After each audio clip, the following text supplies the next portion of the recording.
and we are keeping a close eye on the forecast today. We are under a severe weather threat. It is possible we could see heavy rain, hail, and damaging winds across central Indiana.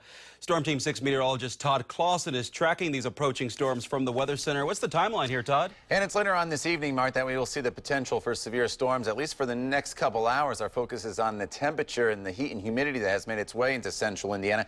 And it's this heat and humidity that's kind of setting the stage for the severe weather later on this evening. We're already up into the 80s anywhere you go, from Pendleton, where it's 81, to Danville at 82, 80 in Kokomo, and 82 right now in Seymour.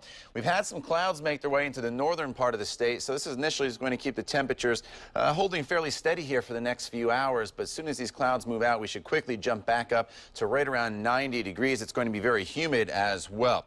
Back off to our west, there's not a whole lot going on, but we're going to watch this area in Iowa into portions of western Illinois for thunderstorm development to take place later on this afternoon, and eventually that complex of storms will make its way into central Indiana.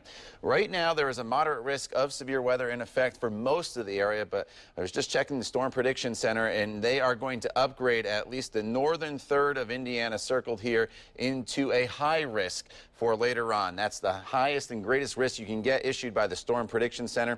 So severe weather is likely, with damaging wind, large hail, and heavy rainfall being the three main threats, although a few isolated tornadoes will certainly be a possibility as this line of storms makes its way through the state later on this evening. Let's go over to TrueCast. Again, you are fine throughout the afternoon hours. You drive home, we're not expecting any weather at all. It's not until about 8, 9 o'clock, especially northwest Indiana, that will start to bring a few storms in. And then these storms make their way through, again, primarily the northern half of Indiana through the 11 o'clock hour. And by 1 o'clock, I think our storm threat is really starting to diminish. Yes, we could have a few scattered showers that will linger into the morning hours Thursday. But as far as the severe potential, that ends right around 1 o'clock. If you're south of Indianapolis, there is still the storm threat. Your chance of severe weather is not as great. It's more of an isolated storm threat. Again, the main threat will be north of Indianapolis, and we'll have more on this and also the heat and humidity coming up in just a few minutes. Mark.